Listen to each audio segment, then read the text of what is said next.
JT LeRoy. Two big actors, Kristen Stewart and Laura Dern. Yeah. I'm a massive fan of both of those actors. Absolutely. But did the film deliver?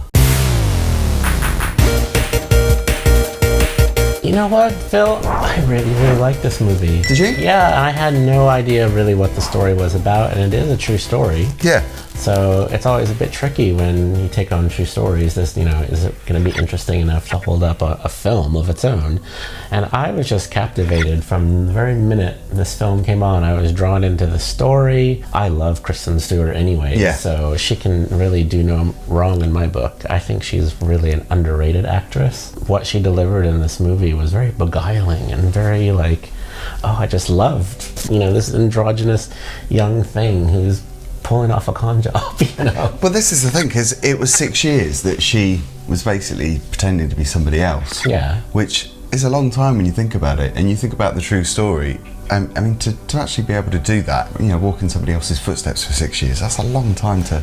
Tell viewers what this movie is about. Okay, so they get it. Yeah, the true story is Savannah Knoop, who is played by Kristen Stewart. It's a character created by Laura Dern, Laura Dern's character. Yes, so Laura Dern's character writes this book. Yeah. It's a New York Times bestseller, and she writes this book under a pen name named JT LeRoy, and she kind of makes people believe that she's lived this life of being an underaged male prostitute. When it comes to doing publicity for the book, she obviously wasn't that person. So she gets her brother's sister to be this androgynous character who gets all of this publicity and is on the cover of magazines and everything, and she's pretending to be this author who wrote the book, and all the tales that come out from this bit of deception was quite intriguing, actually. I want to actually find out who went to jail, who ended up living, who ended up dying, what actually happened, and it's a fascinating story, though, isn't it? Yeah.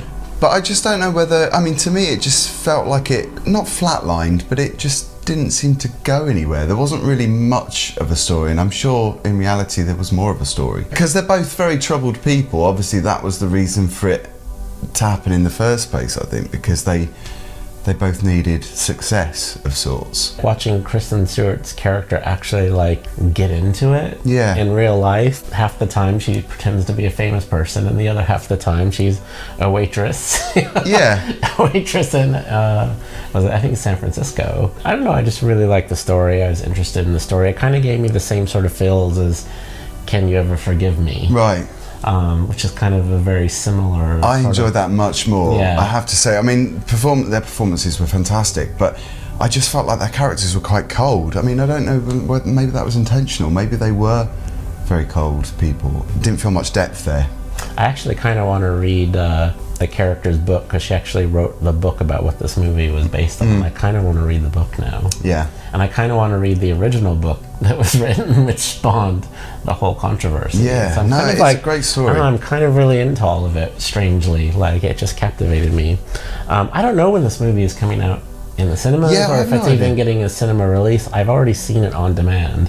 A lot of people are interested, aren't there? There's, a lot of anticipation for it. Can we talk about the director as well? It's Justin Kelly. Oh, yes. Who not only made the film King Cobra, which you've seen, I haven't seen that yet, but he also directed music videos. Gossip's Man in Love video he directed. So there's obviously a history of LGBT music arts. And he also did I Am Michael too, about basically a gay man who convinces himself that he's straight and tries to live a straight life, and so he takes on these very taboo kind of issues in the LGBTQ world. Well, interestingly enough too, because Courtney Love appears in the film. Oh yeah. And she had something to do with the film being made as well. So it's good casting, isn't it? Yeah, there's lots of little interesting tidbits about the film, which I'm like, oh, that's so fascinating. Oh my God, that's so oh, I want to know more. It just hooked me in. I'm like, it's such a weird, interesting,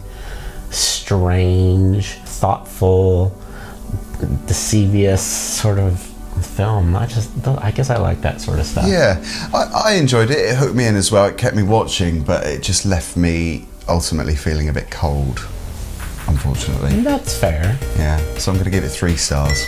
I'm going to give it 4. I thought you would probably give more than me. Anyway, if you've enjoyed this, don't forget to check out our BFI playlist, which is just there. Some of the other movies we've viewed at the festival this year. And we'll see you on the next video.